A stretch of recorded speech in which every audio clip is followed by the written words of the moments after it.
Global producers, distributors, and rights holders, why are you waiting for license fee payments from your productions, both new and back catalogue? Pipe buys your entertainment receivables and turns it into upfront capital immediately. Pipe can help you pull forward up to 5 years worth of contracted license fees from all the major streamers and broadcasters, so you can use the capital to produce more, acquire more, finance more, and grow your business on your own terms. Sign up today at pipe.com/entertainment. That's pipe.com/entertainment and start fast forwarding your receivables now. TellyCast, the TV industry news review. Hi, I'm Justin Crosby, and welcome to this week's TellyCast. We're doing something slightly different for TellyCast this week, and that's focusing on the animation sector of the content industry from MIFA, one of the industry's showcase events set on the shores of Lake Annecy in France. Now, even if you aren't in the animation game, I'd still recommend having a listen to this week's show, where I get to chat to some of the industry's key players on sector trends and the importance of MIFA for the animation industry. There's lots of parallels and perhaps some insights to take for the rest of the content industry. And it's the one sector that was largely unaffected by COVID, and one that's burgeoning thanks to the streamer wars and the rising interest in adult animation. So sit back, chill out, or plug in those AirPods and step outside and listen to the TellyCast MIFA Special Show, featuring Michael Rose and Martin Pope from Magic Light Animation, David Park and Debbie Crosscup from Passion Pictures, and industry veteran Marge Dean, Emmy-award-winning head of Skybound Entertainment's animation studio and president of Women in Animation. It's all coming up on this week's TellyCast. I hope you enjoy the show. Here we are by the banks of Lake Annecy. It's 82 degrees or something outside. It's extremely hot, but it's beautiful surroundings, of course, of Annecy. And I'm delighted to be joined by Michael Rose and Martin Pope, joint MDs of Magic Light Pictures. Gentlemen, how are you? Fine. Warm. Very good, thanks. It's hot outside. It is hot outside. Well, thanks for taking a few minutes to have a chat for TellyCast. Magic Light has become known for such animations as The Gruffalo, Gruffalo's Child, Room on the Broom, Stickman, all of these amazing properties created by Julia Donaldson and Axel Scheffler. And they're becoming familiar to millions, obviously, as a cornerstone of BBC One's Christmas Day programming. So I'm really fascinated to learn about the background of Magic Light. Can you talk us through how the business started, and how things have developed over the last few years? So Martin and I started the company in 2003. My background was in animation. I used to work with Arvin and produce Wallace and Gromit. Martin was a drama producer and had made a lot of very successful and award-winning live-action feature films. And we teamed up to form Magic Light because we wanted to tell stories. And for us, telling great stories is the thing. The technique, it's whatever is appropriate to the story. Could be live-action, could be animation, could be anything in between. So we started the company back in 2003, but very early on set out our stores as focusing on family entertainment. We wanted to produce really high-quality stories for family audiences. And then in the very early years, we were fortunate enough to get the rights to The Gruffalo, which was first published in 1999 and was already, by the early 2000s, an all-time British children's preschool publishing classic. We set out, and two things we saw in it, really. One was the possibility of making a very high-quality half-hour animated special that could be, we hoped, and was on Christmas Day on BBC One, and then play around the world, but also the opportunity to take the Gruffalo character and build a high-quality children's IP character licensing brand as well. And so we sort of developed the business from there. And along the way, we've made, as you mentioned in your introduction, many more specials, not just based on the books of the authors of The Gruffalo, Julia Donaldson and Axel Scheffler, but also, for example, a two-parter, Revolting Rhymes, based on the wonderful Roald Dahl book, which was nominated for an Oscar. And more recently, we've just done our first preschool animated series called Pip and Posy, which is in the UK on Channel 5 Milkshake and Sky, early in the mornings. And continue to develop other things going forward. But what drives the company is high-quality entertainment for family audiences. We love telling stories. And presumably, access to IP is absolutely key here. Can you tell us a little bit about the Julia Donaldson books and how that came about, how you came to partner up with those guys? Michael and my daughters are the same age, and we had both been reading The Gruffalo to our daughters, and so it was a book that we were familiar with, and even though, as Axel recently told me, there were only 1,500 copies of the very first printing of The Gruffalo, it had become a classic. And so we started looking into it, and we had a series of meetings over, I think, 2 or 3 years with Julia and Axel. There were a number of other companies, enormous ones, and also other sort of smaller ones like us, people from Hollywood, all pitching for it. And what we were saying to Julia and Axel, and what I think that they really responded to, is that The Gruffalo is a fantastic story which needs to be told as it is. It didn't need to be expanded into a feature film. It didn't need to be turned into 104 episodes. It was a perfect thing in itself. And it was about creating a 25-minute special which would capture that specialness. And that's what we've tried to do, is to deliver for the audience something which feels as special as the book. Indeed, in our products, we try to deliver products, merchandise, which is as special, so that people can enjoy the book, enjoy the film, enjoy playing with the toys, enjoy going on a walk with the Forest Commission, enjoy many different things, and it all feels an equal experience.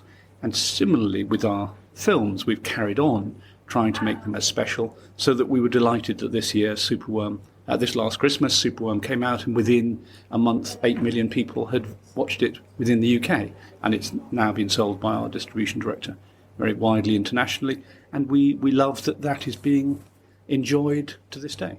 It's a real success story, and we'll come and touch on merchandising and brand extensions in a second, because obviously that is really key when it comes to the animation industry.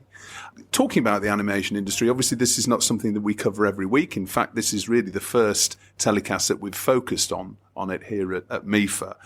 As an outsider looking into the animation industry, it seems to be really slow moving and incredibly expensive.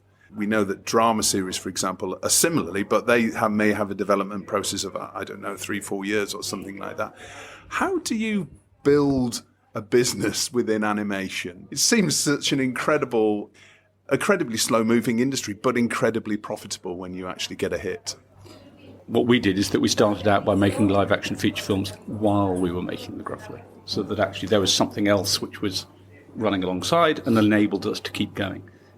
And you're right that they are expensive and they are slow to make, but they're also wonderful and they last forever. The Gruffalo is still being enjoyed by millions of people every year. So we put a lot of value, love and positive values into the films, and we hope that it keeps on delivering value for longer. They're incredibly internationally attractive, aren't they? When it comes to animation, licensed all around the world. Can you give us an idea of some of your properties and how well-travelled they've become? The Gruffalo and all our specials, we do our own distribution. We do it all in-house. And they've sold to over 180 countries around the world, each of them, so that each time we bring out a special, we sell it all over the world. Obviously, new platforms come on stream all the time, and we're always going to those. But they are very successful, and good quality family animation does travel. You have to find the right homes for it, but it is something which is very international as well. And when we're talking about the development process, I imagine the BBC are really keen to do anything that you guys produce now, because as I said earlier on, it's you've become a sort of a staple of Christmas Day, which is an amazing place to be. But on other projects, how does the animation industry work when it comes to funding and co-productions, for example? Are co-productions very common in the industry, and how does that work? Yes, co-productions are very common, and if you go around the MIFA market here at Annecy, everyone is sort of trading away and looking for co-production partners. In Building Magic Light, we have developed our own rather bespoke model so that we finance all our own productions, and then we control the rights. So we do all the distribution in-house, we do all the licensing in-house, and we control the exploitation worldwide. And so we haven't really gone down the co-production route, not because it's bad, but because our mantra is to do a few things, do them really well. And that means retaining control of them to the maximum extent. When you do a co-production, you're having to work with partners, you're having to make compromises, you're having to adjust to different expectations and the needs of different markets. Because we do just a few things and we really want to focus on them, our approach is to finance them ourselves and then control them completely.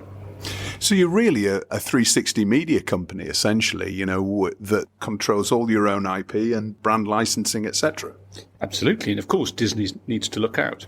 Right. Okay. Fantastic.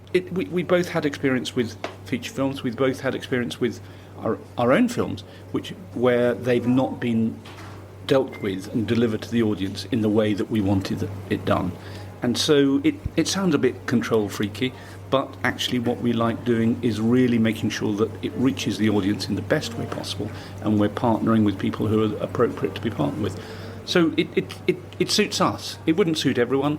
That's fine. Everyone must go their own way, and this is our particular route. MIFA is ground zero right now for the animation industry in Annecy. How important is it for a business like yours, this particular event? I think Annecy is it's the Cannes Film Festival of animation. It's unique in a way because it's both a festival and the sort of top animation festival in the world, but also a really important market. Pretty much everyone in animation from around the world, to the extent they're allowed to travel these days, is here. So it's a fantastic place to meet people, develop previous conversations, start new ones, spot new talent, meet talent, see some films. It's a very unique event. And obviously it's not been happening in physical form for 3 years or so. What sort of effect do you think that's had on the animation industry? Or because the animation industry I've seen, right when we were in the deepest, darkest days of lockdown, it seemed to me that animation was the one genre within content production that seemed to be relatively unaffected. Is that true? We were working with 2 different studios at the time, and they both managed to move to remote working brilliantly, and we probably lost 2 or 3 days production on each of the different projects, and we caught that up. CG production is something which can be done remotely, it can be done internationally, and we now have people working all over the world on different projects remoting in. It's been able to survive in that way, and absolutely we've been pushing on. As an industry, it's been challenged because new workers coming into the industry, new animators, haven't been able to learn, haven't had as much contact time with the rest of the crew in a studio, and that is really important. And in terms of setting up new businesses or new projects, it's probably difficult for people coming into the industry. But we're conscious of the challenges, but we're delighted and to have been working with some great studios who have kept going, and we continue going as well. Coming back to brand licensing, which is something that we touched on earlier, and merchandising, it's incredibly important. Once you've established a kids brand, then we know how closely aligned the kids content industry and the licensing industry. Because I've seen your licenses, right across theme park rides. Can you give us an idea of the licensing deals that you've struck for the Gruffalo, and because you also handle all of the licensing for Julia Donaldson and Axel Schafer's brands? We handle all the licensing for the Gruffalo and the other titles that we've made, but not everything that Julia and Axel have ever done. We just do. We obviously just have the rights to those projects we've brought to screen. Gruffalo is an immense success. It's been growing year on year in the UK ever since we launched it in Christmas 2009, and is now really a very well established sort of classic children's IP. I think we've been nominated at the Licensing Awards Best Preschool category for the last 10 years in a row. And we have around 40 licensees in the UK and many hundreds of products. And we're also starting to develop around the world. Germany is a second market for us, which is particularly strong, where the books have done very well, the films have done very well, both on TV, on streaming and all other means, and licensing is starting to develop very strongly there, and we're starting to grow in other parts of the world as well. But the thing about licensing is that it's a very, very difficult game. Very few properties make it. Many set out, of all the ones around us today in Annecy, everyone starts out hopefully, but very, very few make it. Naturally, the market is nervous of new properties. Retailers have to consider shelf space, be it in real life or online. You need a lot of luck, and you have to position your property very carefully. At the start, I said with Gruffalo, because it was already such a classic book, even in 2003 when we started talking about the rights, we felt there was something special about it. The character, the word, the Gruffalo, the story, and the quality of it. And we felt this was something that if we were able to position it as a half-hour special on Christmas Day on BBC One, we could sort of launch a character licensing brand from that. But in doing so, right at the start, we want to make sure it's here in 50 years' time. Our ambition with Gruffalo was always that it would be like classic Winnie the Pooh or classic Beatrix Potter, classic Paddington. And so right from the start, we were very careful with the licenses we did to ensure that everything was done in the best long-term interests of building the character. And so far we're now 12 years in, so 38 to go. So tell me about what you guys are doing at MIFA, as well as catching up with clients and colleagues and peers within the animation industry. Are there any new projects you're pitching? Anything you can talk us through? Anything, any exclusives you can give us? And we are talking about new projects, but there's nothing, I'm afraid, exciting to reveal here. We are also talking to the studios who we are working with at the moment and studios who we hope to work with in the future, talking to the American streamers and a whole range of different people. And also, as Michael said, I've actually just been to some short films, and one tries to see some films, which is not something you can do when you go to MIPCON or or even the Cannes Film Festival. So yeah, it's a whole mixture of different things, and mainly just exciting to be back here again and see old faces, because actually many of the faces are people who we've seen for years. Of course, yeah. Well, it's really great to see the whole animation community immersing themselves in the art of and the creativity of animation, as well as obviously the business as well. One thing to add, it's not a new project, but Pip and Posy, which we mentioned at the start, but in a way that's been having sort of built up the Gruffalo and continuing to build up the world of Julie Donaldson and Axel Scheffler. We also have long wanted to develop a second property, something different, and we came across these books illustrated by Axel Scheffler a few years ago, Pip and Posy, Battle of Mouse and Little Rabbit, and A World of Friendship. And so that was something we produced in the pandemic. It was the first series of 52 episodes, and now we're just in production on our second series. So we'll have 104 episodes by next year, and that's already sold to 21 countries around the world, including major European territories. And we're just taking on board our first licenses in the UK. So one of the things we're doing at Annecy is also sort of talking to international partners as it starts its own journey into the world. And we should say that Pip and Posy is in competition here, and it's it's in the festival, and it's a very exciting tribute to the immense quality of the show that it's here. And I should also realise that we should say that we have also already announced that we're doing the Smeds and the Smoos for Christmas this year. We have the most wonderful cast with Sally Hawkins, Bill Bailey, Rob Brydon, Adur Ando, Mira Sayal. So we're working away. Don't you worry. Congratulations on all that success. Michael, Martin, thank you for joining us and taking time out of your busy schedules to come on TellyCast. Thank you so much. Thanks very much. Thank you very much.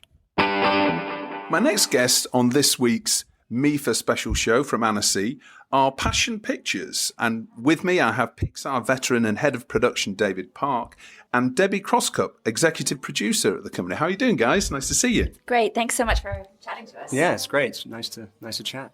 I was just saying how oppressively hot it is, and it's shorts order. I think it's any market event. It's always a bit uncomfortable getting the shorts on, which is what I'm going to be doing in a second. David, kicking off, can you give us a background on Passion Pictures, because it's a company that I've been aware of for a little while, but perhaps wasn't aware of the scale of the company. Can you talk us through Passion Pictures? Sure. Well, let me talk about. I've actually been at Passion for about a year and a few months. I'm going to say a few things and then kick to Debbie, because Debbie's been at Passion for over a decade. Yes. Yeah. So, but Passion is a full-service production company. They have a documentary side. We have Passion Animation, which does commercials. We do short-form and long-form animation as well. And then we also have Strange Beast, which is our sister company, which does animation. And Greenhouse. And Greenhouse. Which is like a incubator roster. It's where we find younger talent or newer talent and help them kind of nurture them into the directors that they potentially want to be. So, yes, we have many divisions. We've been around since, I think, 1987 or 88 is when it started. Andrew Ruman, what I've heard is that Andrew Ruman started this basically with the crew that he worked on with Roger Rabbit, and then built a commercial animation studio out of that. And then there was some documentaries. Andrew's always been a giant fan of documentaries as well. He started working with some documentary filmmakers. And it just grew from there. And you were at Pixar. What were you doing at Pixar? Because you were there for a long time, weren't you? Yeah. I started as a PA in the art department on Ratatouille, and then I worked on 6 films. Then I finished as one of the production managers on Coco. So right. And then I came to London. I was excited there was a startup animation studio in London that I came over here to work with, and finished a film over there. And then when Passion contacted me about a year and a half ago, they were looking to expand their long form department. Or their features and series department, and I jumped at the chance because, as I've said before, I'm a giant Gorillaz fan. I've been a huge fan of Passion since the early 2000s when they were doing all the Gorillaz stuff, and just sort of watched them jealously from afar in terms of the eclectic styles, the different types of directors they work with. It's just been a fascinating company over the years from a creative standpoint. And Debbie, tell us about what you guys are doing in MIFA, because obviously this is the community coming together after 3 years or so being apart. Tell us about what Passion are doing at MIFA this year. So we have a couple things going on. We have 2 series projects that we're pitching as part of the TV pitch focus. One is a stop frame series by Anna Montzaris, one of our directors, and the other is a CG series by Marika and Quentin, amazing French duo who work in CG. So that's really exciting. And then we also have a talk all about style and the different styles of some of our directors and kind of the things that we do as Passion and what we like to explore. Passion's a really international business, isn't it? I mean, it's with offices all over the world. Tell us about that. Mm-hmm. So we have our main office in London, or one of our offices in London, and our second office in Paris. We also have a studio in Barcelona, but we work with directors all over the world. So we've just recently signed a director in Australia. We've got directors in the US. We've got directors in Vancouver, Sweden, Vancouver, Italy, France, Spain. Like, honestly, we're all over the place. So, we are a huge fan of, finding like international talent and finding authentic voices. And then also in terms of our long form department, David, Nikki, and I are all Americans who have moved over to the UK and are now working at Passion. So, you couldn't get more international probably than all of us. For an outsider, if you like, to the animation industry, you're talking about long form. So presumably those are more theatrical productions that are for theatre, or perhaps even as the streamers have all piled into the market over the last 5 years, that's potentially those are going to be the buyers for your projects. Yeah, we have no issue with theatrical at all, but streaming is where we're starting right now. We do have a slate that has different series ranging from kids to adult. I think adult animation is something the streamers have really thrown the doors open to across the board. We're seeing explosive growth and interest in adult animation. When we say long form, we mean features and we mean series. A lot of times long form is anything over 20 or 30 minutes. So. Yeah. We were just talking to Magic Light a little bit earlier on in the show, and those guys, they've really created a look which is based upon an artist's illustrations from the Julia Donaldson's book, Axel Scheffler. But you work with lots of different styles and looks and directors and talent. Do you set out on a project saying, we want to create a long-form animation in this style? How does it start? Is it all based on the talent, and you just see what talent has produced on their own and go, okay, we want to develop something with those guys? It's all based on the talent. We're very much a director-led studio across the board. Passion, Strange Beast, Greenhouse. We are really interested in finding talent that, are aligned with us and that we're aligned with and that we feel that we can support and help grow. And we want to support their vision. And so, they all have very distinct styles or very distinct techniques that they want to work within. And so then we help them expand on that and kind of grow in that area. And a lot of the projects that are on our current slate are actually from the directors as well. So they've developed these ideas. There are a couple that have been adapted from books, but mainly they're all from the director's creative minds. So yeah, it's like a very exciting kind of way of working because it is so individual to these different directors. Two of your most, I suppose, famous productions in the past are really, different. When we talked about Gorillas and Damon Albarn's project, but you're also responsible for the animation around Alexander the Meerkat for Compare the Market, which is probably, must be one of the most successful ad campaigns ever, and to the point where they've changed the company name, or certainly the website now, which is, when you look at an animation style, are there styles that are more popular? So Pixar, for example, what was been amazing is the way that I always remember in Monsters Inc. and seeing the hair moving on one of the characters in Monsters Inc. And I was just blown away by the ability to, for them to produce that. Is there a particular style of animation that is more likely to travel internationally, or is it just a case of, it has to be around the narrative and it has to be around, the talent involved in it that makes a hit? I think you nailed it. I mean, it's the narrative. And I think it's been interesting with streaming is because you've seen incredible animated films in theaters for years, and those have been great. And then you've got this explosion in animated series on Netflix, on Apple, and other streamers. And I think one thing that's been interesting in lockdown with all the theaters, being closed, which is very sad to me because I'm more of a theater guy than a streaming guy, honestly, but I like going to the theater. But I found myself watching episodes of TV shows and animated shows on my phone because the story was good. And so, in different styles. So I think as long as the narrative is there and the story is strong, the shows will travel, and I think that's been proven with a number of the international shows that like Netflix has been doing lately that have been a hit overseas. So, I think it's a really interesting time for animation in the streaming world, and I feel like now that theatrical feels like it's coming back, who knows? Maybe there's going to be some sort of really exciting blend that comes up in the future. But on the style note, we don't set out to try to do a specific style. Like Debbie mentioned, it's all about the director and what they want to do. We might help the director achieve a look they want, and that might mean, some R&D or trying out different tools that we have to hit their style. But, the MIFA pitches that Passion's doing this week are an example of the eclectic directors that we have. Animat Zaris is pure stop frame, live action stop frame, right? And then American Quentin is a 2D, 3D blend, which is a very unusual style. And so I think I'm excited to pitch both of these in the same Annecy just because they're so different. And the themes are very different as well. So I think it speaks to what Passion wants to do on a grander scale in terms of representing different directors and different types of stories. As the streamers have entered the market over the past 5 years, and obviously you mentioned pandemic has had a huge effect on content being consumed and also the appetite for content from a lot of streaming businesses. Are we in the middle of an animation boom at the moment, in the same way that drama has also enjoyed that over the past few years? Are you finding more and more demand for content? Mm-hmm. We have, yeah. We've definitely seen that there's a lot of interest in animation and in all the different types of animation that we do. And I think when people come to us, it's what David said, they don't come necessarily for a specific style. I mean, certainly not in the long form department.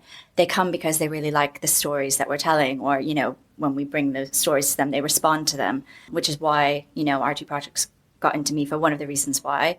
But absolutely, I think people are looking for good stories and stories that mean something and that make them feel something, whether it's, laughing or crying or just having that sense of like heart kind of just emotional reaction to something. And that's what we aim to do. And that's what we've always strived to do with our, certainly for the long form department. I say always, it's only been like 2 years, but it feels, I think that's something that's very much a tenet of what we're trying to build. And, I can't see that changing anytime soon.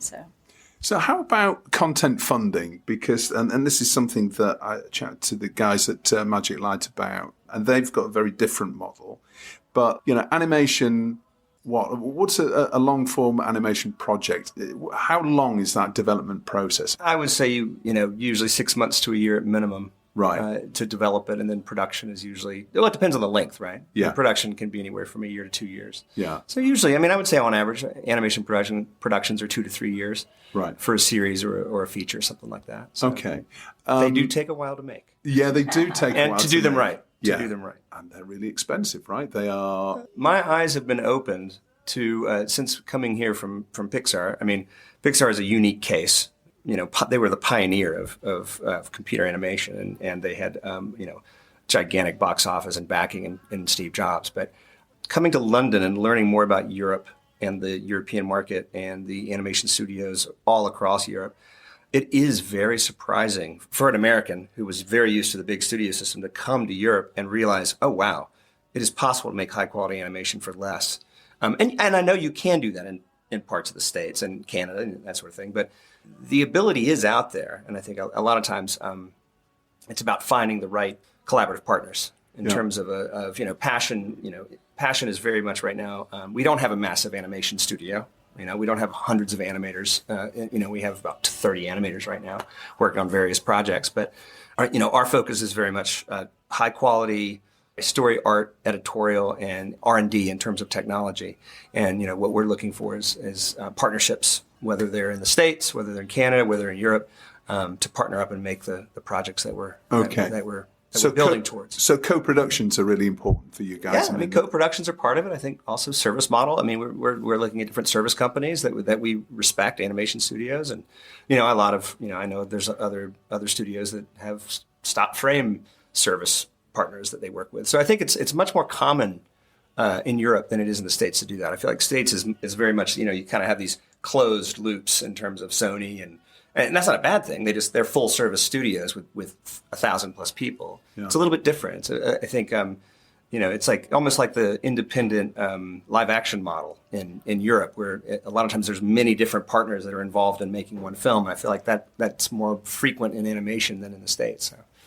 So I guess the headline is, yes, animation can be very expensive, but I do feel like there's ways of making less expensive, high-quality animation over here. Okay, and technology is obviously a major part of the animation industry, and we're seeing lots of interesting businesses getting involved in this. A lot of games companies who've developed that technology for video games, obviously now being adapted for the animation industry.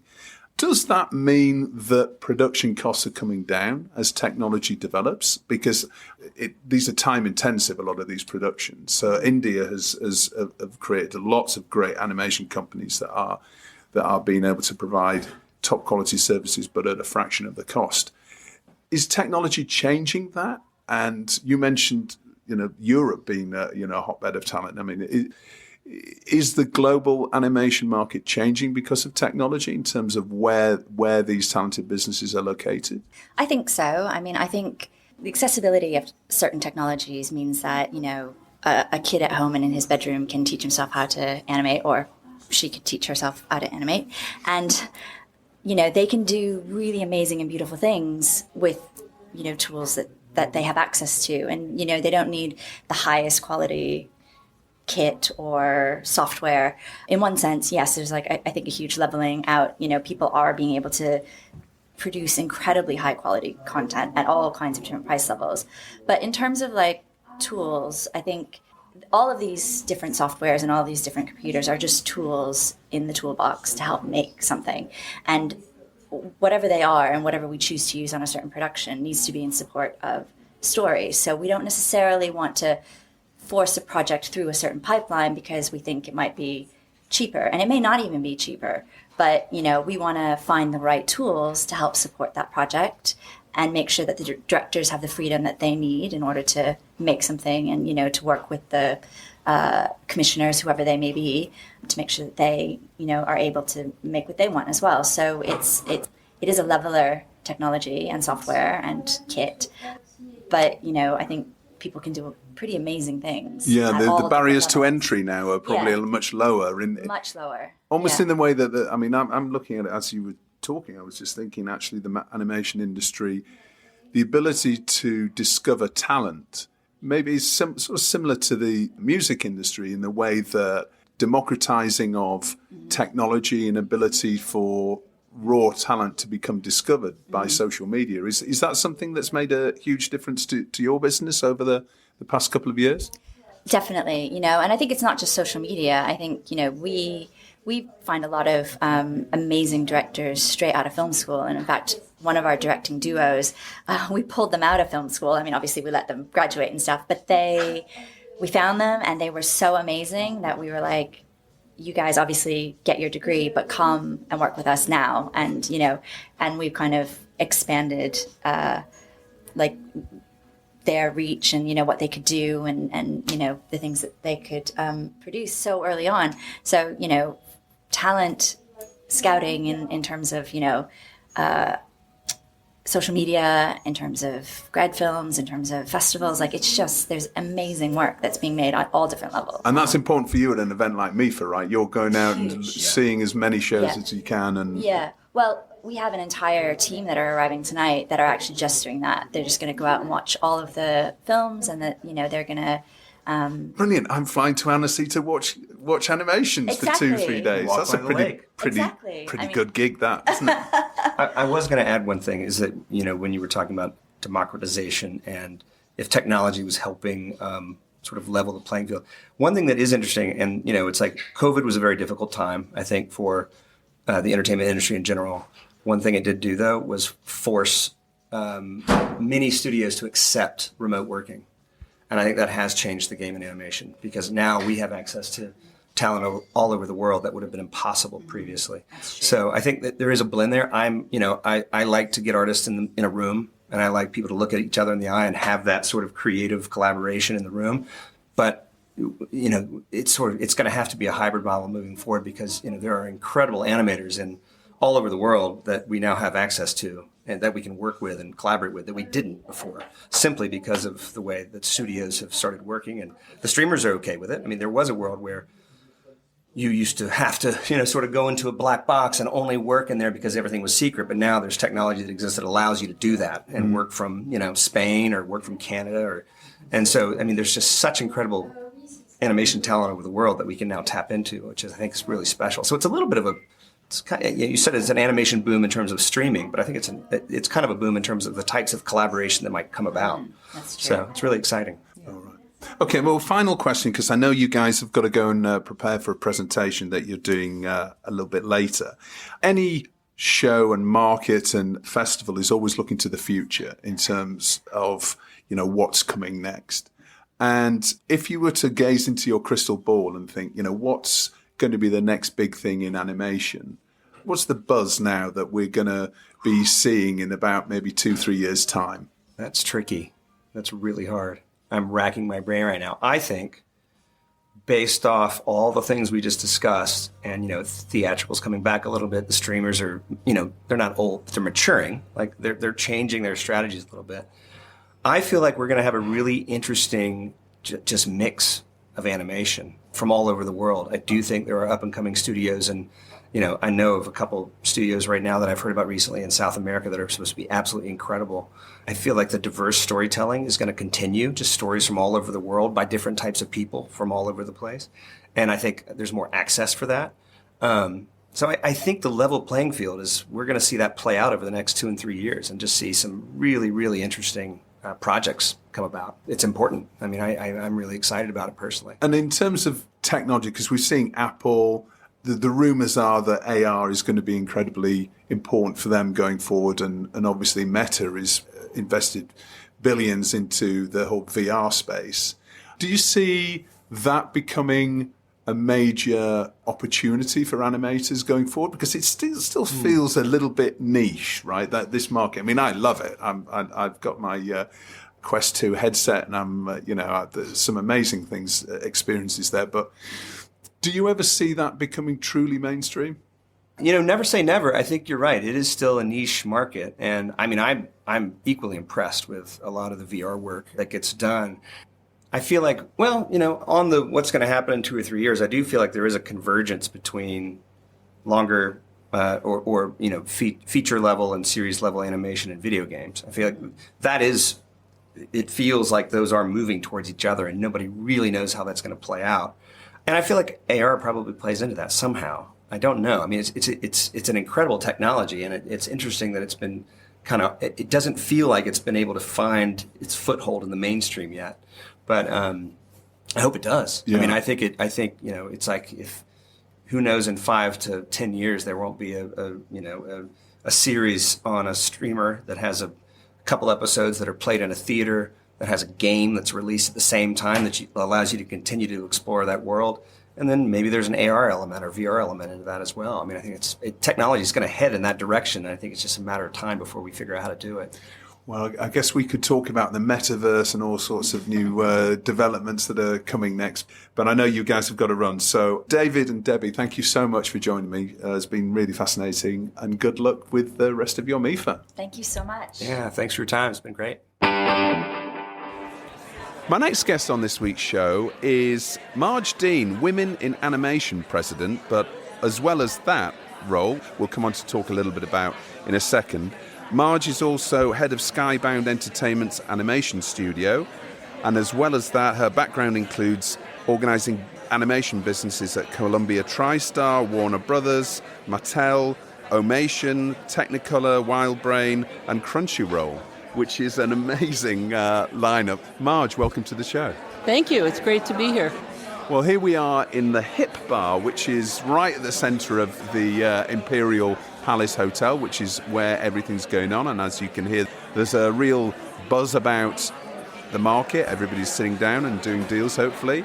I wanted to have a chat with you, Marge, about the organisation Women in Animation and, just explore what are the key issues that, first of all, you're set up to do and how you're going about doing those. So tell us about Women in Animation. Sure. Women in Animation is an advocacy organization, and what we're looking to do is to get more women into positions of creative leadership, places where their voice and their stories can be told. Right now, the way it looks is there are lots of women who go in and study animation, want to be in the industry. Like, animation programs are 65-70% female, and yet women only make up, probably right now it's around 30% of the creative workforce. So are the storyboard artists, the designers, the directors. Of directors, they're probably more like 5%. And so there's some disconnect between that. There are women being trained and who have an interest in working in the industry, but they're not able to make that connection and move in to actual jobs. So our goal and our mission is to fix that broken bridge and get them from school into the jobs, and then once they're in the jobs, try to create an environment that's sustainable, like they'll be able to, stay in the jobs, and then move them up in leadership.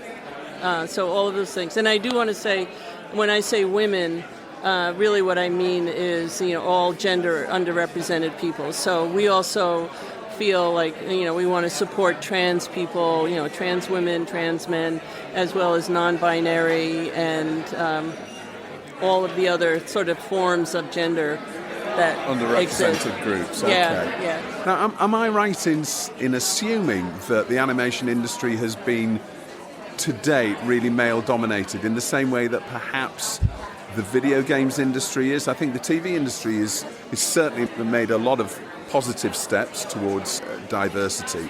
But in the animation sector, what does it look like at the moment?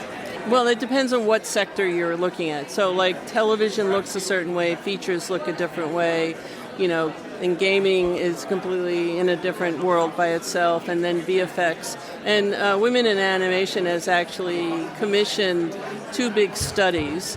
One was looking at film and television, and just looking at those demographics, which takes a lot of research, actually, because these are not numbers that are readily available, nor do studios usually want to share them because they're usually not very good.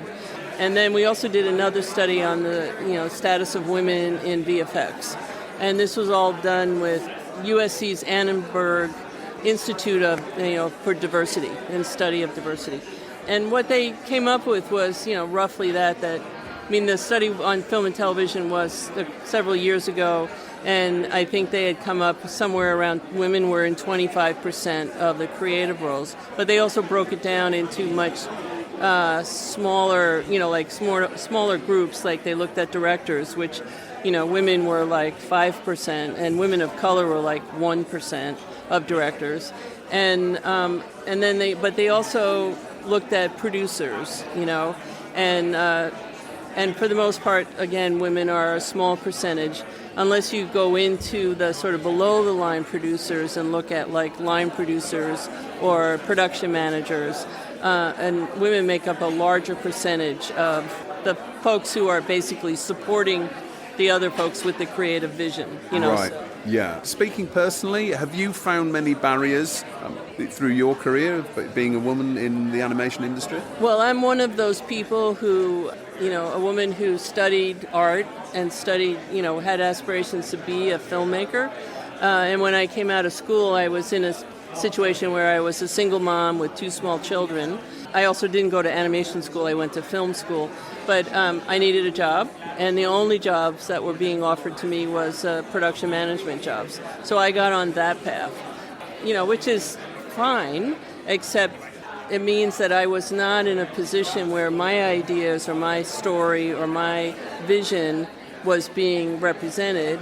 I was working to support and realize other people's visions, which were usually men's. So there was maybe a reluctance to accept women from a creative standpoint. Exactly. Right. Exactly. We're seeing lots of interesting, quite disturbing actually, stories coming out of countries like the United Arab Emirates, where we've seen that the new Disney Pixar movie Lightyear has actually been banned because it has a same-sex kiss.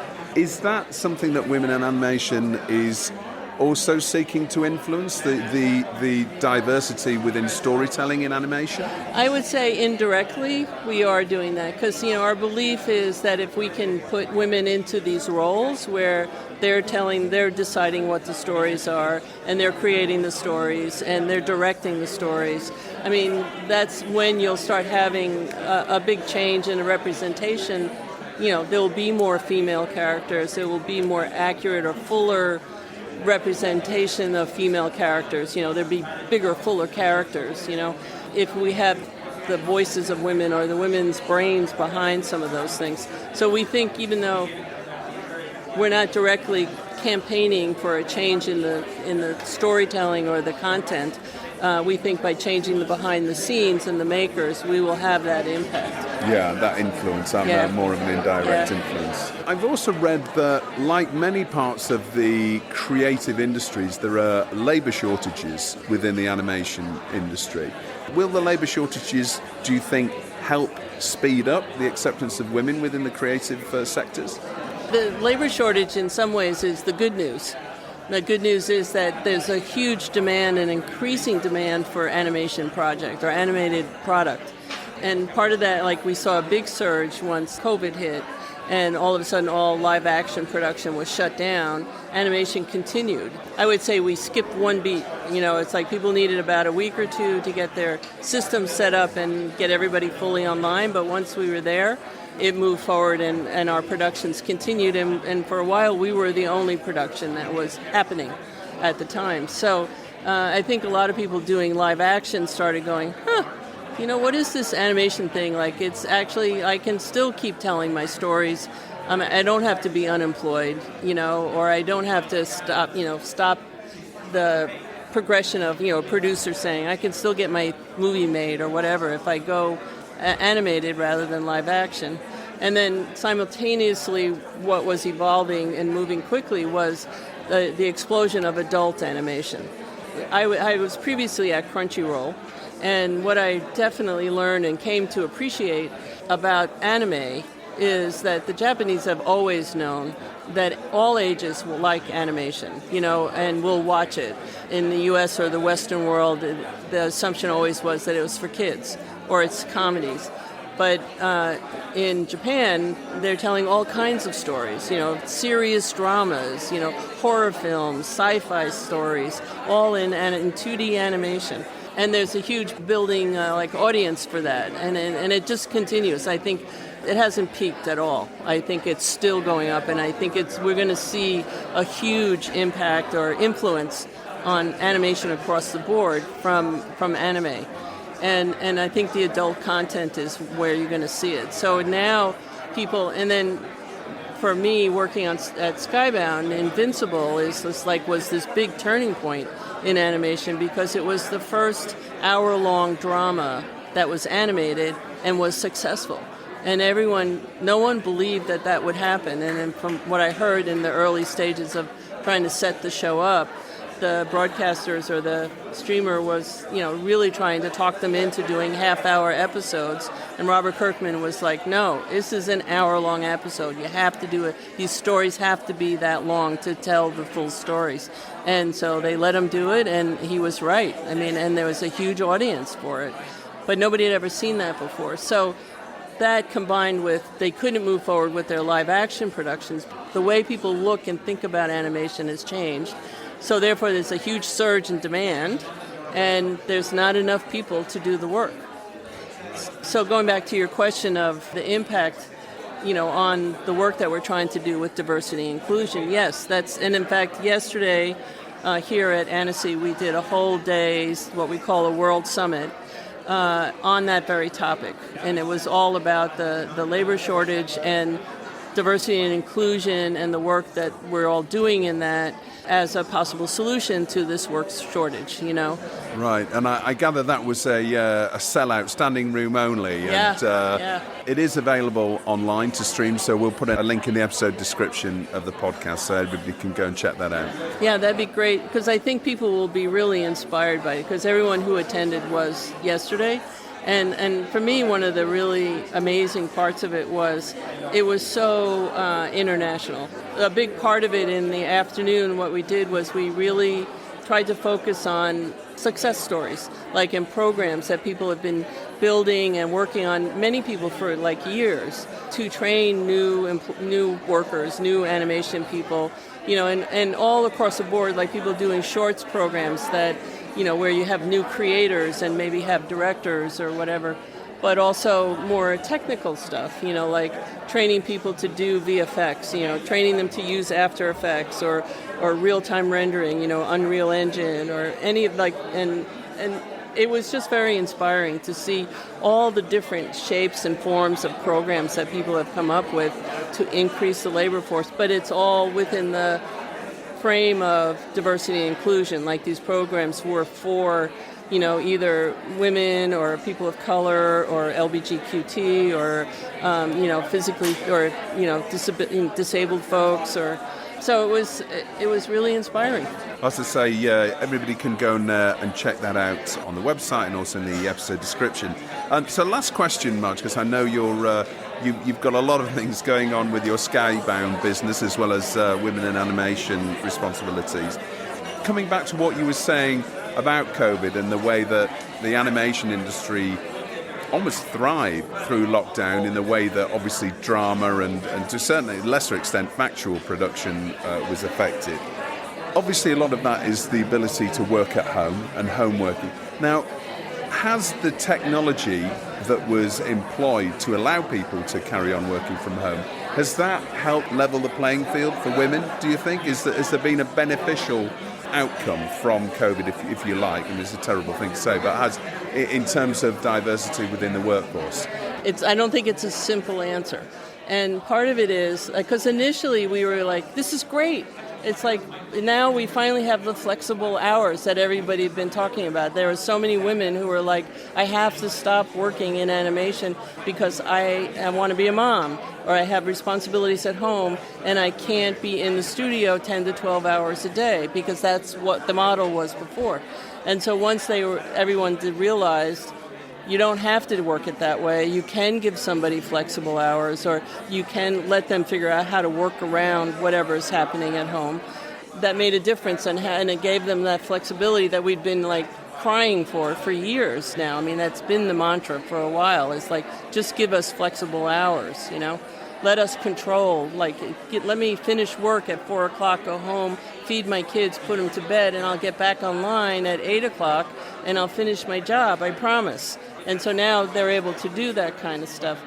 And the other real advantage was a lot of men were stuck at home, and there's a certain understanding and sympathy that the men started to have when they saw what their wives were doing.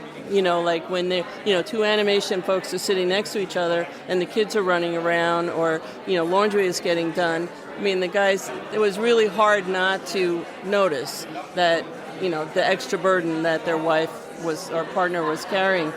And, but the disadvantages, maybe they saw that, but they didn't actually change anything. And for a lot of women, because the other impact with COVID was the other industry that shut down or really got delayed or impacted was childcare. And so, all of a sudden little small childcare situations were shut down. Kids were not in school. And so all of that just compounded. And so for a lot of women, it was worse. Is because at least before they could go to the office or the studio and they would have childcare set up, it was all taken care of, and they could manage it. But once that resource was gone and they had to really deal with their kids all day long while they're trying to work, it was very hard. So I don't really know that it was a benefit, even though I like the part about the flexible hours. Yeah, well, I guess only time will tell, I suppose, in the next few years, and as I'm sure it will be borne out in studies and some of the research you'll be doing in the coming... Yeah, there actually has been a study across the board about women's involvement generally in the workforce, and it was very startling and kind of depressing, because right before COVID hit, women had just passed over 50% of the workforce. They were like 51% of the workforce. So that means half of the people working in the world were women. COVID hit, and then by 9 months later or something, they were back to the same numbers that we were at 1980. I don't know what the exact number was, but it was this huge drop, and women just had to drop out of the workforce because of the childcare issue. So it's... Anyway, and we're not back to the 51%, so we're having to work our way back up to that, and the child care issue hasn't really been fully resolved yet. Well, Marge, thank you so much for taking time out to speak to us about women in animation, and good luck with everything at Skybound with your new animation business over there. I'm sure it's all destined for great things, and thanks again, and good luck for the future. Okay, thank you very much for having me. Well, that's about it from Annecy. I hope you've enjoyed the show. It really is a remarkable event, MIFA, as the public and the industry gather together in a shared love of the craft of animation. There was about 13,000 people here. Don't forget to visit TellyCast.com, where we have all the content from the TellyCast Content Funding Festival together in one place for free. Just register at TellyCast.com. The next stop on the TellyCast European Tour takes us to La Rochelle, perhaps more familiar waters for our listeners, as we drop into sunny side of the dock to meet the movers and shakers of the international documentary industry. Until next week, stay safe. Global producers, distributors, and rights holders, why are you waiting for license fee payments from your productions, both new and back catalogue? Pipe buys your entertainment receivables and turns it into upfront capital immediately.